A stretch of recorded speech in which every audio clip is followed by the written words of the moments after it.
स्वागत है आपका। अध्याय 7 नियंत्रण एवं समन्वय हम ले रहे थे। आज हम लेंगे मानव तंत्रिका तंत्र और उसके भाग, जिसमें से मस्तिष्क की कार्यप्रणाली, उसके विभिन्न भागों का अध्ययन हम करेंगे। मानव तंत्रिका तंत्र बच्चों, सभी प्राणियों में जो मनुष्य का तंत्रिका तंत्र है वो सबसे अधिक विकसित होता है। 3 भागों से मिलकर के ये बना होता है।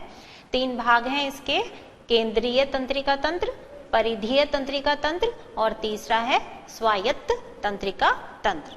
तीनों के बारे में हम जानेंगे। मानव का तंत्रिका तंत्र सुविकसित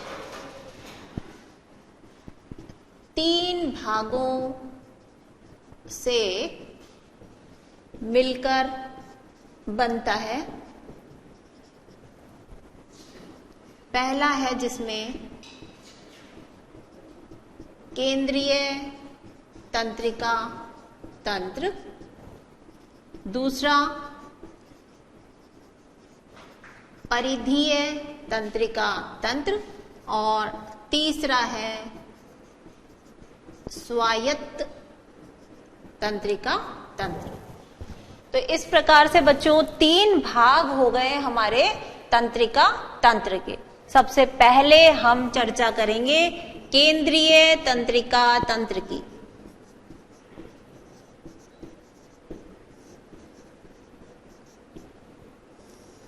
केंद्रीय तंत्रिका तंत्र बच्चों 2 अंगों से मिलकर बना है, मस्तिष्क और मेरुरज्जु। इसमें सम्मिलित किए जाते हैं मस्तिष्क तथा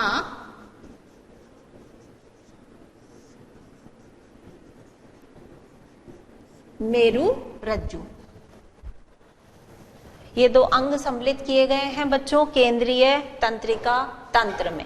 पहले यदि हम मस्तिष्क की बात करें,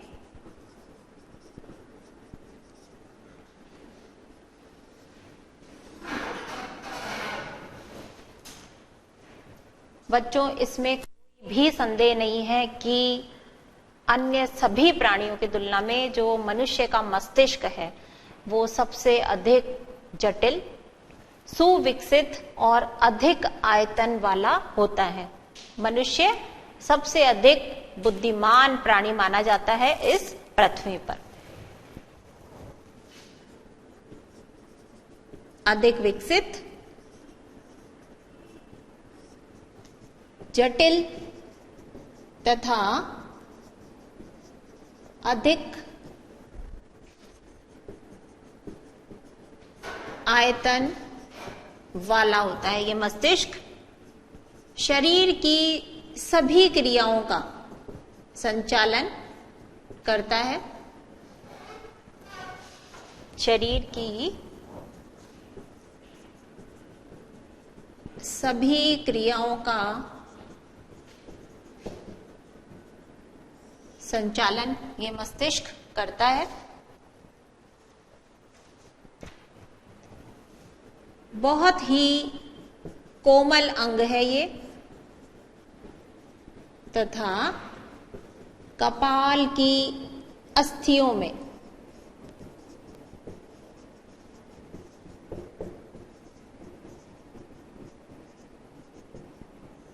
एक बॉक्स में सुरक्षित रहता है। कपाल की अस्थियों के बॉक्स में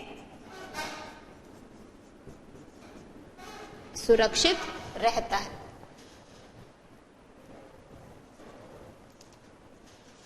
इसके भी 3 भाग हैं बच्चों। मस्तिष्क के भी 3 भाग हैं।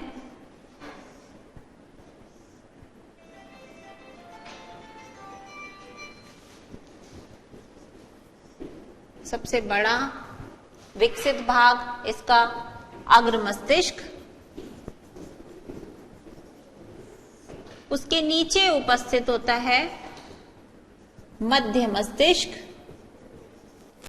मस्तिष्क का सबसे अंतिम भाग पश्य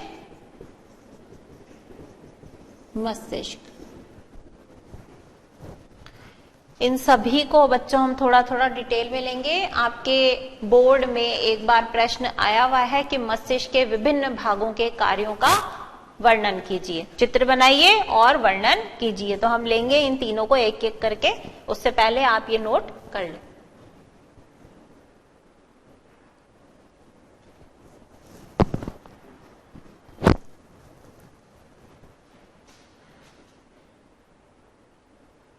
तीन भाग दिखाई दे रहे हैं तंत्रिका तंत्र के, केंद्रीय, परिधीय और स्वायत्त। केंद्रीय तंत्रिका तंत्र मस्तिष्क और मेरुरज्जु से मिलकर के बनता है। मस्तिष्क की बात करें तो ये अधिक विकसित है, जटिल है और अधिक आयतन वाला है। शरीर की सभी क्रियाओं का संचालन करता है, कोमल अंग है और सुरक्षित ये रहता है कपाल की अस्थियों में।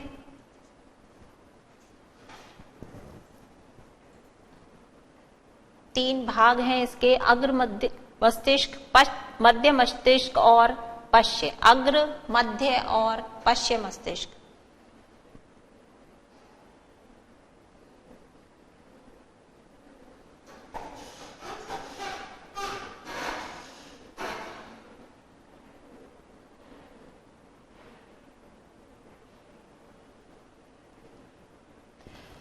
मस्तिष्क की संरचना को बच्चों चित्र के माध्यम से भी हम जान सकते हैं। जरा देखिए, इसका चित्र है आपके सामने।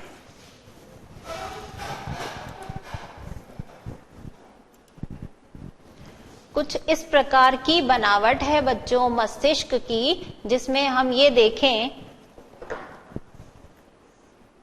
सबसे पहले ये जो आपको संरचना दिखाई दे रही है नीले रंग की, इसी प्रकार ये जो इसमें कुछ कुछ फोल्ड्स दिखाई दे रहे हैं बच्चों, ये वलन दिखाई दे रहे हैं, ये हिस्सा कहलाता है इसका पूरा अग्र मस्तिष्क। अग्र मस्तिष्क के नीचे की तरफ उपस्थित है हमारा मध्य मस्तिष्क और मध्य मस्तिष्क के पीछे की तरफ ये जो हिस्सा है ये कहलाता है हमारा पश्चिम मस्तिष्क का। अग्र, मध्य और पश्चिम मस्तिष्क।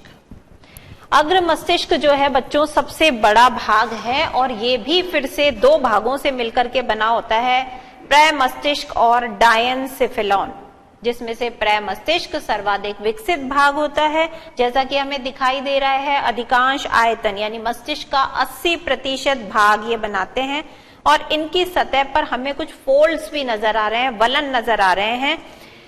इन्हीं वलनों की उपस्थिति के कारण ही बच्चों मनुष्य जो है वो अन्य जीवों की तुलना में बुद्धिमान प्राणी है।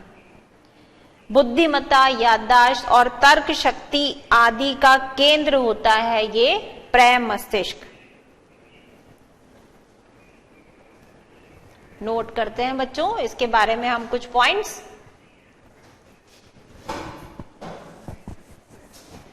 सबसे पहले हम लेंगे अग्र मस्तिष्क।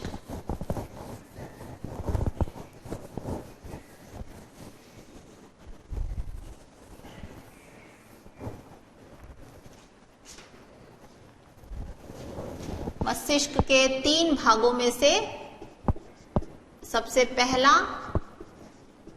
अग्र मस्तिष्क सबसे बड़ा भाग है मस्तिष्क का और दो भागों से मिलकर के बना है। कौन कौन से हैं वो दो भाग? प्रमस्तिष्क तथा डायनसिफिलॉन।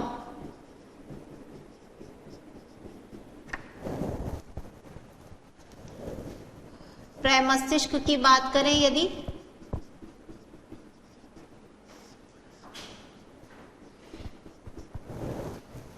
देखिए बच्चों सबसे पहले देखा हमने मस्तिष्क और मेरुरज्जु। मस्तिष्क की चर्चा चालू करी, उसमें फिर से हमें तीन भाग समझ में आए, अग्र, मध्य और पश्य। अब हम अग्र की बात जब करने लगे तो हम ये कह रहे हैं कि ये भी दो भागों से मिलकर के बना है, प्रमस्तिष्क और डायनसिफिलॉन। प्रमस्तिष्क जो है वो सर्वाधिक विकसित है।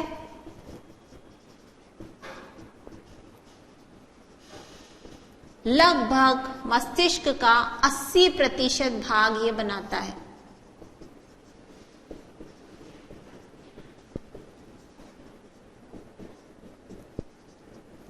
इसकी सतह पर, जैसा कि हमें चित्र में दिखाई दिया था बच्चों, संवलन उपस्थित,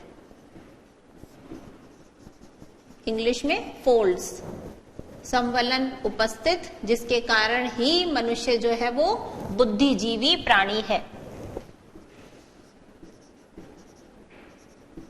प्रमस्तिष्क में याददाश्त, बुद्धिमत्ता तथा तर्क शक्ति के केंद्र उपस्थित हैं।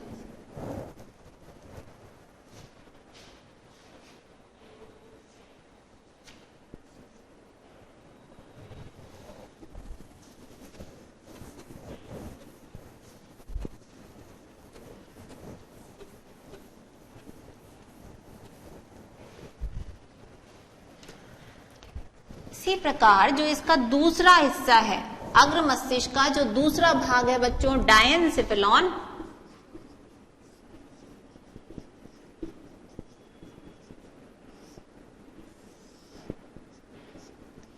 ये मस्तिष्क का पिछला हिस्सा है।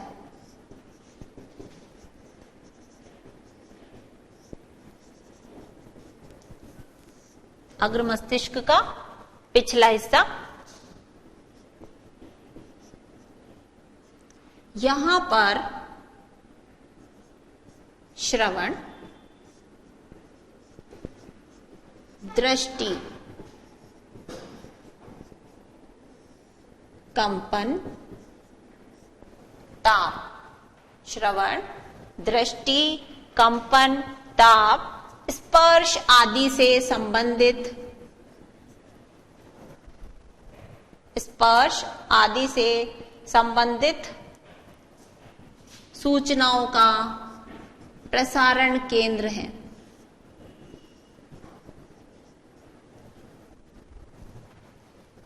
डायनसिफिलॉन में सुनने से, देखने से, कंपन, ताप और स्पर्श से संबंधित प्रसारण केंद्र उपस्थित होते हैं। अग्र मस्तिष्क के बाद बात आती है बच्चों, दूसरा हिस्सा जो मस्तिष्क का है वो है मध्य मस्तिष्क।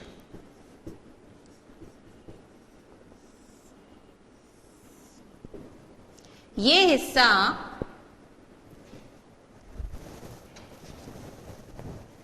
प्रमस्तिष्क के नीचे की ओर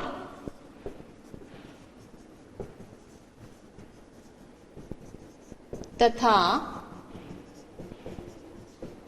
डायनसिफिलॉन के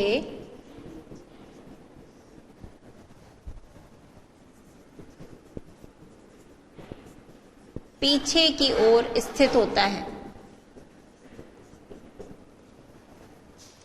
इसके कार्य की बात करें बच्चों तो पेशीय गति के संचालन केंद्र यहां पर उपस्थित होते हैं। कार्य क्या है इसका? पेशीय गति से संबंधित है, उसका संचालन का कार्य किया जाता है मध्य मस्तिष्क के द्वारा।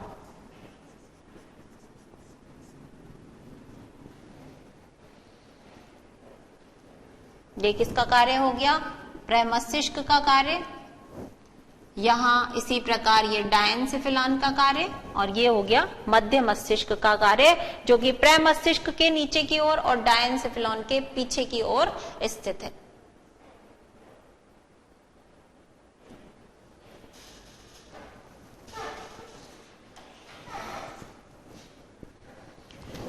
मध्य मस्तिष्क के बाद तीसरा हिस्सा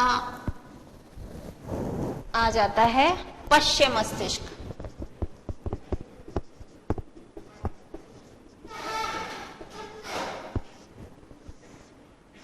ये 3 भागों से मिलकर बना है।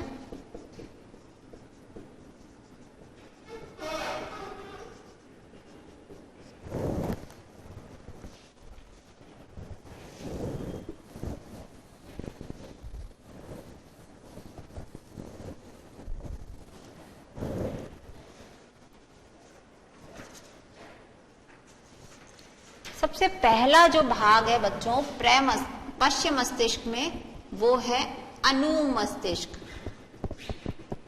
पहले हमने पढ़ा था अग्र मस्तिष्क में अग्र मस्तिष्क पढ़ा था, ये है अनुमस्तिष्क, इसलिए कंफ्यूजन की जरूरत नहीं है बच्चों। ये हिस्सा है पश्चिम मस्तिष्क का एक भाग, अनुमस्तिष्क। अनुमस्तिष्क जो है वो शरीर का संतुलन बनाए रखता है, तो इसका कार्य हो गया शरीर का संतुलन बनाना। बहुत सारी क्रियाएं हैं बच्चों, जैसे एक सीधी रेखा में चल पाना, हम साइकिल चला पाते हैं, लिख पाते हैं, तो दौड़ना, लिखना, ऐसी सारी क्रियाओं पर नियंत्रण रखता है ये हमारा अनुमस्तिष्क। दूसरा जो भाग है इसका पश्चिम मस्तिष्क का, वो कहलाता है पोन्स वेरोलाई।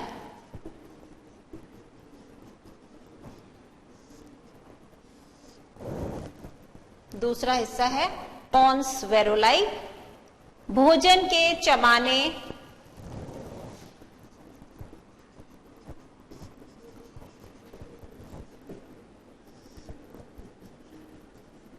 लार के स्त्रवण तथा अश्रु, अश्रु क्या है? आंसू, अश्रु के स्त्रवण का नियंत्रक केंद्र यहां स्थित होता है।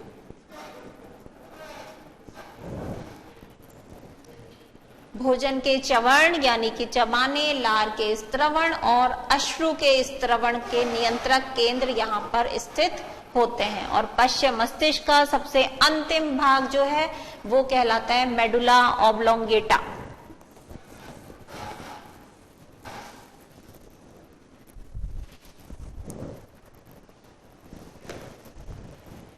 तीसरा हिस्सा पश्चिम मस्तिष्क का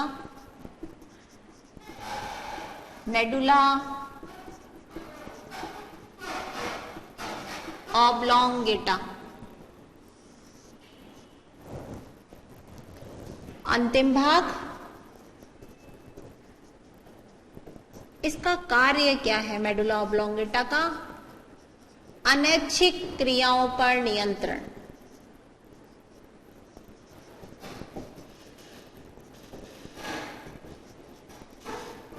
अनैच्छिक क्रियाएं कौन सी होती हैं बच्चों? ऐसी क्रियाएं जिन पे हमारी इच्छा शक्ति का कोई नियंत्रण नहीं है, जैसे हृदय का धड़कना, श्वसन। तो इस तरीके से श्वसन तथा हृदय स्पंदन पर नियंत्रण रखती है ये मेडुला ऑब्लोंगेटा। साथ ही साथ छींकने,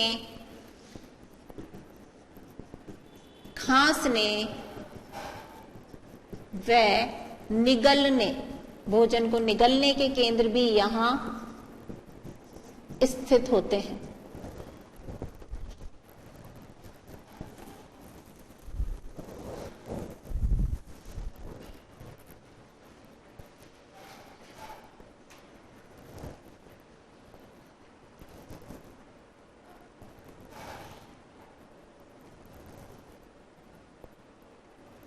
तो मस्तिष्क की चर्चा के साथ ही बच्चों लेते हैं अब एक छोटा सा ब्रेक, लौटते हैं बाद।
स्वागत है बच्चों।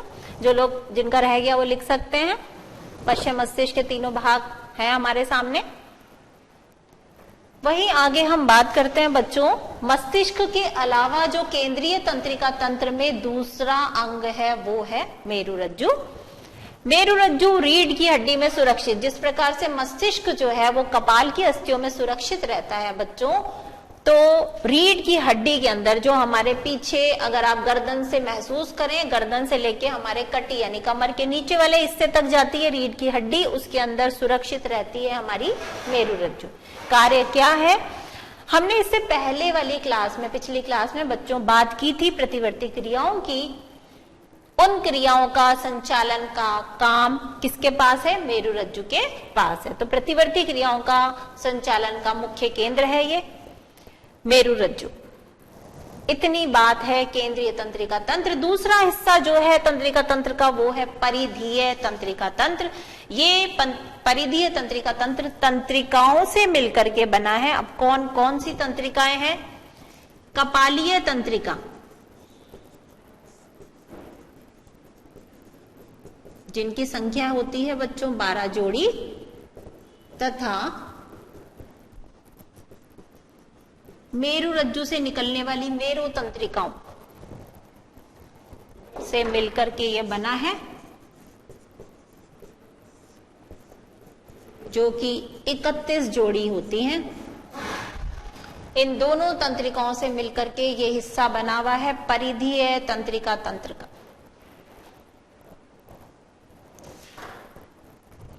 ऊपर का थोड़ा सा मिटा देते हैं। केंद्रीय और परिधीय के बाद हम बात करेंगे स्वायत्त तंत्रिका तंत्र, जो कि तंत्रिका तंत्र का तीसरा हिस्सा है। स्वायत्त तंत्रिका तंत्र ये भी बच्चों 2 हिस्सों से मिलकर के बना है। पहला इसका भाग है अनुकंपी तंत्रिका तंत्र।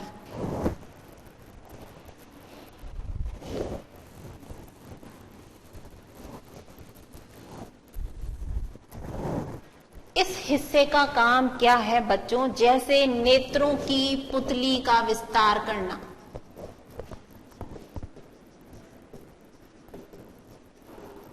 हम देखते हैं कि जब हम किसी अंधेरे कमरे में जाते हैं तो हमारे नेत्रों की पुतलियां जो है बच्चों थोड़ी फैल जाती हैं, क्योंकि हमें आसानी से दिखाई नहीं देता। उस स्थिति में पुतलियों का विस्तार हो जाता है। इसी प्रकार जैसे एक कार्य है इसका नासा छिद्रों का विस्तार, नेत्रों की पुतली का विस्तार करना, नासा छिद्रों का विस्तार, और इसी प्रकार रोमों का विस्तार। जो हमारी त्वचा है उस पर रोम उपस्थित है बच्चों, बाल जिन्हें हम बोलते हैं। ठंड जब हमें लगती है, जब हमें डर लगता है, तो उस स्थितियों में ये रोम खड़े हो जाते हैं। इन सब कामों के लिए जिम्मेदार है ये अनुकंपी तंत्रिका तंत्र। इसी प्रकार दूसरा इसका भाग है बच्चों स्वायत्त तंत्रिका तंत्र का परानुकंपी। इसका काम बिल्कुल उलट है, यानी अनुकंपी तंत्रिका तंत्र जो काम करता है उस काम के प्रभाव को नष्ट करके हमारी त्वचा को, हमारे शरीर की स्थिति को वापस नॉर्मल स्थिति में ले आता है। यानी नेत्रों की पुतली का विस्तार पहले हुआ था, ये क्या करेगा? संकुचन। इसी प्रकार नासा छिद्रों का संकुचन,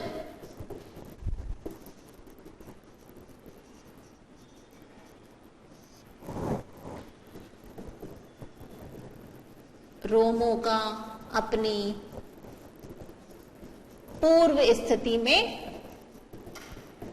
आना। तो इस प्रकार हम संक्षेप में कह सकते हैं अनुकंपी तंत्रिका तंत्र के प्रभाव को नष्ट करना परानुकंपी का काम है।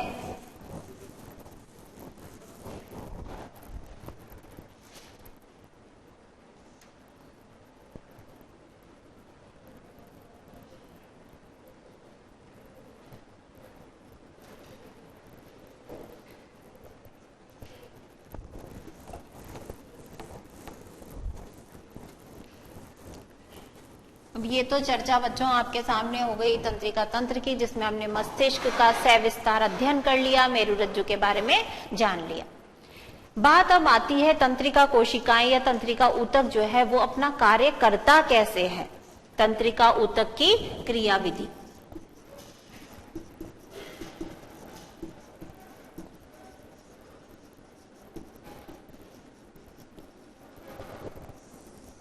जब भी बच्चों तंत्रिका आवेग जो है वो पेशी कोशिका तक पहुंचते हैं तो उसकी आकृति में बदलाव आ जाता है और इस प्रकार वो क्या करती है, गति करती है। अब पेशी कोशिका की आकृति में बदलाव किस प्रकार आता है, कौन जिम्मेदार है इसके लिए, तो बच्चों एक विशेष प्रकार की प्रोटीन उनमें जो उपस्थित होती है वो पेशी कोशिका के गति के लिए जिम्मेदार होती है, उसकी आकृति में परिवर्तन ला देती है। तंत्रिका आवेग जब पेशी कोशिका तक पहुंचते हैं तो एक विशेष प्रकार की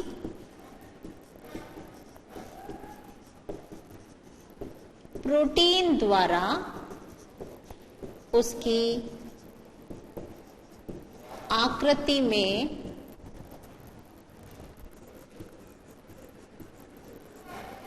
परिवर्तन से गति होती है। तो ये कार्य प्रणाली रहती है बच्चों पेशी कोशिका के कार्य करने की।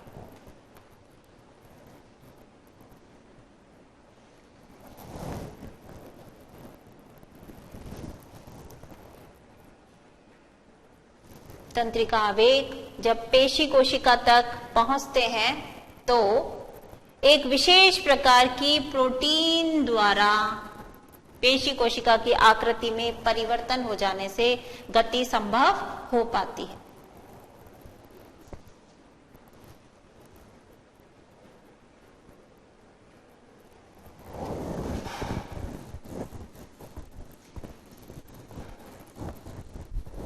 इसके बाद बच्चों किताब में हमारा अगला टॉपिक है पादपों में समन्वय।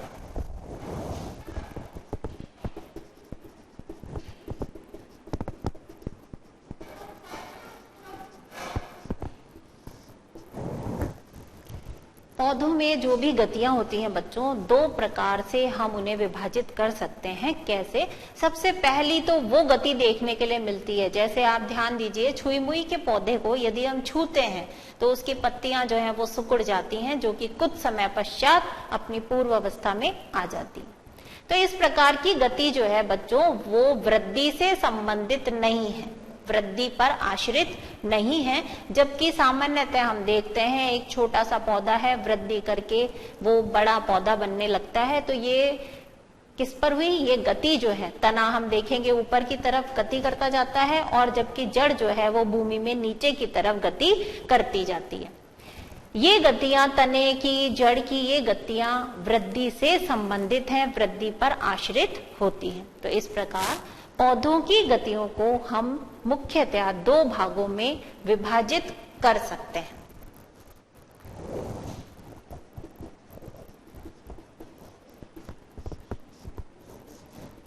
सबसे पहली वृद्धि से मुक्त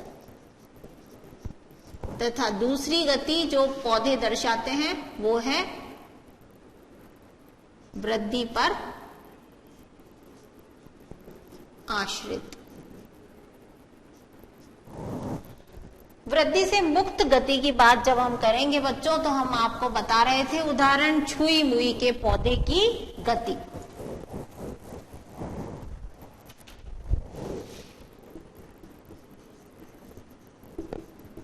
वृद्धि से मुक्त गति, उदाहरण छुई मुई पादप की गति। अब कोई भी बच्चों तंत्रिका तंत्र नहीं है, कोई तंत्रिका ऊतक इस प्रकार का नहीं है जो उन्हें सूचना दे सके कि उन्हें स्पर्श किया गया है। तो आखिर किस प्रकार से ये गति दर्शाते हैं? छुई मुई का पौधा जो है बच्चों, जल की मात्रा में इनके फूलने और सिकुड़ने से, जल की मात्रा कम होने और ज्यादा होने से ही पादप के अंदर गति संभव हो पाती है। तो छुई मुई की गति आप समझे किस प्रकार से पादप गति करता है। जल की मात्रा में परिवर्तन करके पादप जो है वो गति कर पाता है। दूसरे प्रकार की गति की यदि हम बात करें जो कि वृद्धि पर आश्रित है,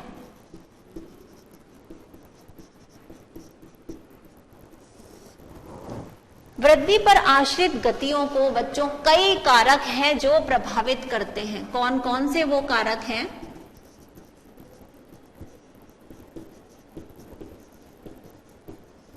एक एक करके देखें हम। सबसे पहले हम बात करें बच्चों प्रकाश की। हम देखते हैं बच्चों, पौधे को यदि हम एक कमरे में रखें और एक खिड़की के द्वारा ही केवल उसे प्रकाश उपलब्ध हो रहा है, तो हम क्या देखेंगे कि पौधे का जो तना है वो उसी दिशा में गति करने लगता है जहां से उसे प्रकाश प्राप्त हो रहा है, यानी प्रकाश की दिशा में गति करता है। जबकि जिस भाग को प्रकाश नहीं मिल रहा है वो प्रकाश से दूर गति करता है।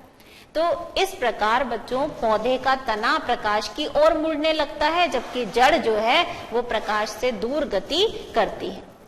इस क्रिया को हम प्रकाशानुवर्तन कहते हैं। तो प्रकाश का प्रभाव आपने जाना। प्रकाशानुवर्तन के फलस्वरूप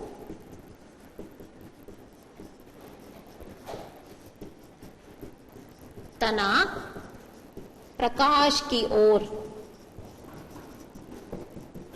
गति करता है। दूसरा कारक यदि हम बात करें तो गुरुत्वाकर्षण। गुरुत्वाकर्षण कहाँ होता है बच्चों? पृथ्वी में। इस गुरुत्वाकर्षण के प्रभाव से यानी गुरुत्वानुवर्तन के प्रभाव से जड़ें सदैव भूमि की ओर, पृथ्वी की ओर गति करती हैं। तो उस प्रभाव को हम क्या कहेंगे? गुरुत्वानुवर्तन। जड़ें भूमि की ओर, जबकि तना कहां वृद्धि करता है? भूमि से ऊपर की ओर वृद्धि करता है। तो चूंकि जड़ें जो है वो भूमि की दिशा में यानी जहां गुरुत्वाकर्षण लग रहा है उस दिशा में जा रही हैं, तो हम इन्हें क्या कहेंगे बच्चों? इसकी गति को हम क्या कहेंगे? धनात्मक गुरुत्वानुवर्ती। जड़ें क्या है? धनात्मक गुरुत्वानुवर्ती, क्योंकि ये गुरुत्वाकर्षण के प्रभाव से भूमि की तरफ बढ़ती जाती हैं। जबकि तना जो है वो गुरुत्वाकर्षण नीचे की ओर लग रहा है, लेकिन हमारा तना जो है वो ऊपरी दिशा में वृद्धि करता है। तो इसकी गति को हम क्या कहेंगे? ऋणात्मक गुरुत्वानुवर्ती, यानी गुरुत्वाकर्षण के विपरीत दिशा में वो वृद्धि करता है। तो इस प्रकार दो प्रभाव आपके ये हो गए, प्रकाश और गुरुत्वाकर्षण। आगे और भी प्रभाव हैं, कौन कौन से हैं देखिए बच्चों। तीसरा जो प्रभाव है वृद्धि के लिए जिम्मेदार, वो है रसायन। रसायनों के फलस्वरूप ही पराग नली जो है बीजांड में प्रवेश करती है। आपका जो 7वें पाठ के बाद बच्चों 8वां अध्याय है जिसमें हम जनन के बारे में पढ़ेंगे, वहां हम इस चीज को विस्तार से देखेंगे, क्या है परागनली, क्या है बीजांड। तो अभी आप केवल ये ध्यान रखिए कि परागनली बीजांड में जो प्रवेश करती है वो रसायन से प्रभावित होकर के ही उसकी गति होती है। चौथा यदि हम देखें बच्चों, प्रभावित गति को प्रभावित करने वाला कारक दिन व रात। रात्रि के समय पौधों की वृद्धि कम हो जाती है तथा पुष्पन की गति भी कम हो जाती है दिन की तुलना में। रात में पौधों की वृद्धि तथा पुष्पन की गति कम रहती है, जबकि दिन में ये तेजी से होता है।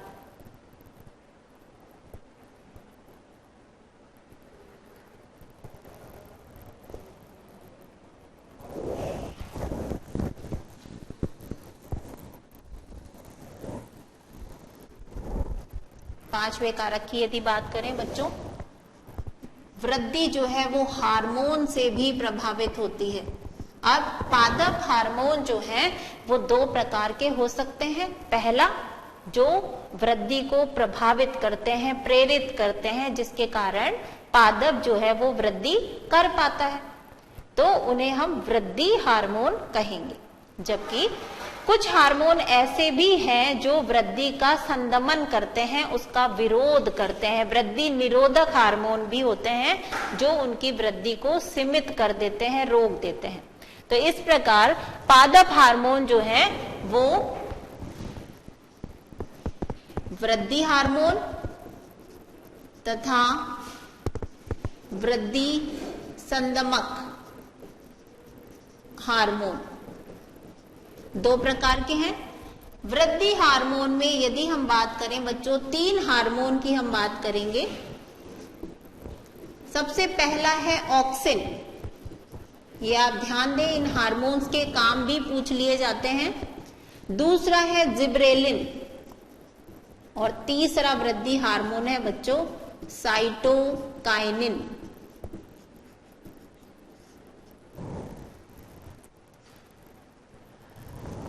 ऑक्सिन जो है बच्चों, ये कहाँ है?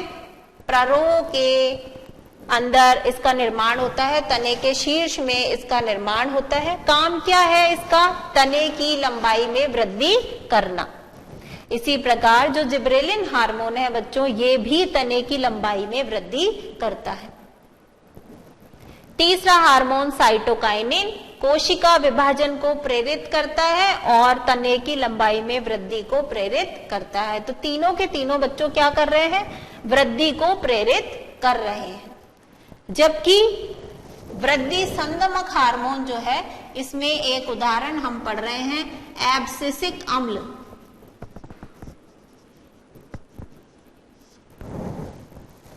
ये वृद्धि निरोधक हार्मोन है। पत्तियों का मुरझाना इसी के कारण होता है।